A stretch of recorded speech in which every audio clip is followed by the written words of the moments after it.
A new Kansas law takes effect requiring transgender people to use public building bathrooms corresponding with their sex at birth. I'm Scott Kilberry. I'm John Holt. It also requires trans Kansans to use birth gender on driver's licenses.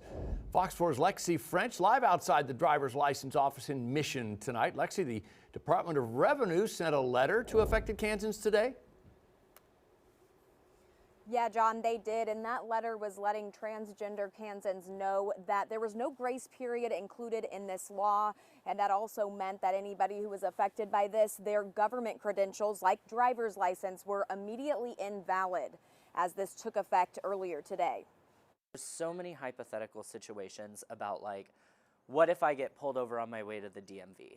What if I'm, studying abroad and all of a sudden, or like studying in a different city, or like on vacation in a different city, and my license doesn't scan because it's been invalidated, and I didn't even know about that. This is the letter that was sent to transgender Kansans Thursday. About 1,700 driver's licenses will need to be changed, and new birth certificates will have to be issued for up to 1,800 people. The fact that Kansas is implementing something like this, and with the haste and speed that it is, speaks to I think a review of yesteryear, or a mindset that is not indicative of what the majority of Kansans want.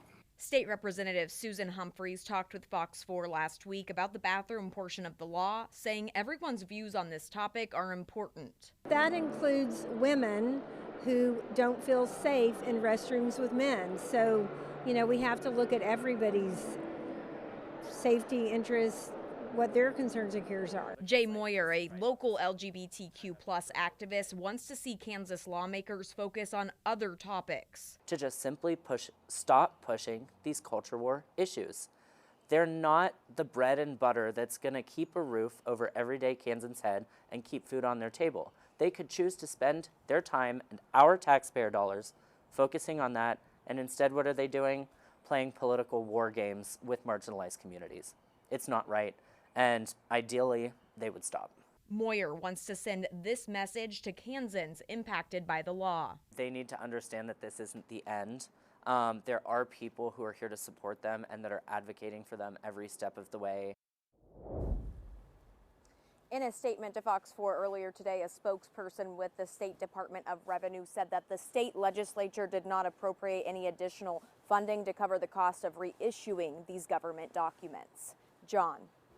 Lexi French in Mission tonight. Lexi, thanks.